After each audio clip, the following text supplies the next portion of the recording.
Hello and welcome to the Redefining High Performance podcast. My name is Ty Bennett and I'm excited to spend a few minutes today talking about something that I think is extremely important. Before we get into that, I want to just share with you, if you're watching this on video, you see something new behind me. It's a cover of my new book, Redefining High Performance. That's the book I'm holding in my hands, Redefining High Performance, Research-Backed Insights to Lead Better, Sell More, and Perform Higher. This book actually will come out on May 15th is the official launch date. I'm excited to get it into your hands. This has been a project that has taken a lot to get it to this point, and it's been amazing. I'm very proud of what I've put together here. As you know, in this podcast, we've been diving through the research that came out of our study, Redefining High Performance, our national research study. And in the book, we flesh that out even further. I also have written two fables for this book, one that opens the book that talks about three of the biggest insights that we had and how that shapes your relevance. And then one at the end that kind of helps you to understand the three mindsets that came out of the research.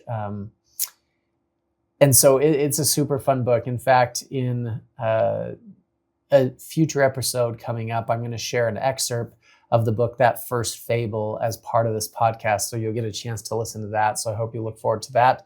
But today I wanted to dive into something that came out of the research, but it's interesting because I've had multiple conversations with people where this idea has come up.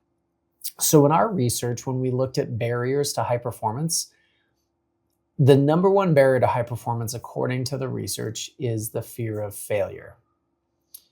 I think that comes up for a lot of people, but here's why this has been interesting to me over the last week, is because I've had multiple conversations with people who are experiencing hesitation, who are experiencing doubt, who are experiencing discomfort, who are struggling to make decisions, who are having a hard time moving forward. And in every one of those conversations, what the underlying thing that they're expressing is fear. But that's not how they've said it. I haven't had a single person come out and say, I'm really afraid. We don't do that because what happens is the fear of failure doesn't always show up as fear. I think it's pretty rare that somebody openly says, I'm afraid. I'm really worried about this. I'm scared of this situation. Maybe that'll happen. But instead, what fear does is it gets clever. It puts on a mask and it shows up in ways that people feel are normal, even justified at times. But beneath the surface, it's still fear that's keeping us from taking action. So what I wanted to do is break down some of the different masks that fear wears. And I want you to think about how it's showing up for you. Regardless of how macho you are, how strong you are, how impressively successful you are, how high achieving you are, how high performing you are, we are all human. And so fear does show up in your life. It shows up in mine. There are times that reaching out to somebody feels uncomfortable. There's a little bit of fear in that. There are times for me that making a new decision feels stressful. That's fear, right? Those things show up. So the first mask that I think fear wears, and it wears this for a lot of people, is perfectionism. Perfectionism. Do you ever struggle with that? It's the fear of not being good enough. And so what you actually do is you aim for flawlessness or you freeze, right? Like if I can't do it at the highest level, I'm just not going to do it.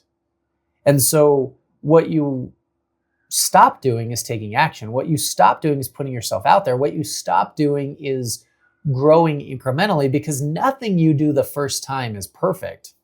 It's just not how life works, right? I think social media has added to this a lot, because we now see, especially from gurus, influencers, we see the finished product. We don't see often the process. So you see somebody who is killing it in whatever aspect, and you go, like, let's take a fitness influencer.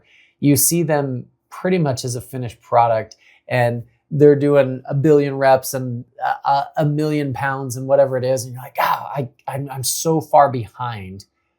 I don't want to take that first step, right? If I can't do it at the highest level, I'm just not going to do it. That's perfectionism. It's fear, right? That's one way fear might show up. That's a mask. So we need to recognize it. The second is comparison. This is fear disguised as self-doubt. It's constantly measuring yourself against others. So do you question yourself because you go, like, when the mentality of why you question yourself is based off of someone else, that's not the right measuring stick. When you go, yeah, but they did, stop. If you say, I can never do it like that, stop. When you are using someone else as the measuring stick of you, your worth, your ability, you're looking at it wrong. It's hard, right? We all do that. We see so many people succeeding and doing great things, and it's hard to approach it any different. But comparison is fear. That's where it comes from. Third mask I want to talk about is procrastination. This is fear pretending to wait for the right time. Have you ever done that? Okay, but yeah, if I waited till Monday, or I don't want to catch. I want to catch them at the exact right time. Is there a right time? I mean, yeah, like you can be strategic in your thinking, but that's not what we're talking about. It's when you come up with excuses. You're justifying inaction. You're procrastinating. You're pushing it off. It's another mask. It's fear. The next mask is people pleasing. This is the fear of rejection, right? Trading authenticity for approval. You stop showing up like yourself. You stop taking care of your own needs. You bend over too far. You forget about boundaries.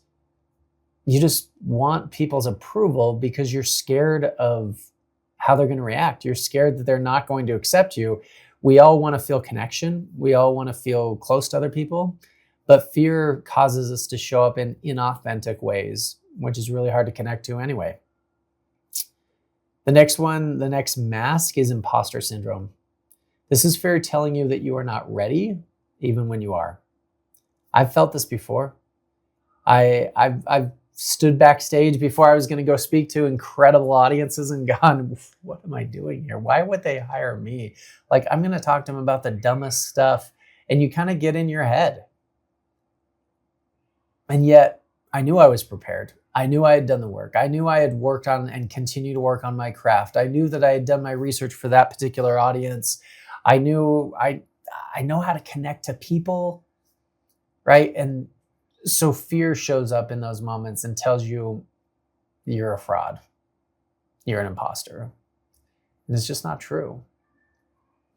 The next mask is overthinking. Fear's favorite strategy is analysis paralysis, right? It causes us to question, to overthink, to think if we just analyze it a little bit more, we're just not completely sure. And eventually it's just trying to stop you from taking action, because it's in action that results and consequences come. That's scary. But did you hear what I said?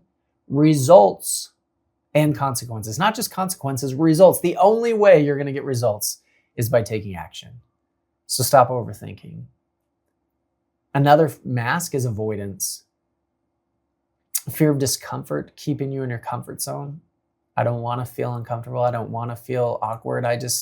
And so because of that, I'm going to avoid the situation. I'm going to avoid having to make the decision. I'm going to avoid ruffling any feathers. I don't know why, but as I was saying that, a scene from the show The Office was coming to mind when Michael Scott, as the worst manager of all time, just couldn't make a decision, so he would avoid it. He literally ran out of the office because people wanted him to make a decision that would cause someone to be upset. The last mask that sometimes shows up, and it's kind of interesting to think about that this is fear driving it, is control. It's fear disguised as micromanagement. If I manage everything, then nothing can go wrong because we're afraid of something going wrong. We're afraid of it not working out. We're afraid of how that reflects on us. Fear shows up in a lot of ways. The disguises may look different, but the root is the same. It's fear. And recognizing the disguise is the first step to reclaiming your power. Because once you see fear for what it is, you can choose differently. When you can go, oh, that's fear. That's fear showing up in my life. You can move forward in courage instead of staying stuck in disguise. Courage is not removing fear. It's moving forward despite fear. So as you think through those masks, how fear may be showing up in your life, maybe it's perfectionism, maybe it's comparison, maybe it's procrastination, maybe it's people pleasing, maybe at times it's impostor syndrome or overthinking or avoidance or control. Let's recognize the way that fear is showing up, the barrier that it is to high performance, and let's make a decision in that recognition that we can say, okay, fear exists, but I'm going to take courage. I'm going to move forward anyway. I hope this is helpful. Thank you for listening. I'm excited to bring you more of this content every single week, and soon some excerpts from the audiobook, Redefining High Performance. If you haven't yet done so, please rate, review, subscribe to this podcast, and I look forward to talking to you again next week.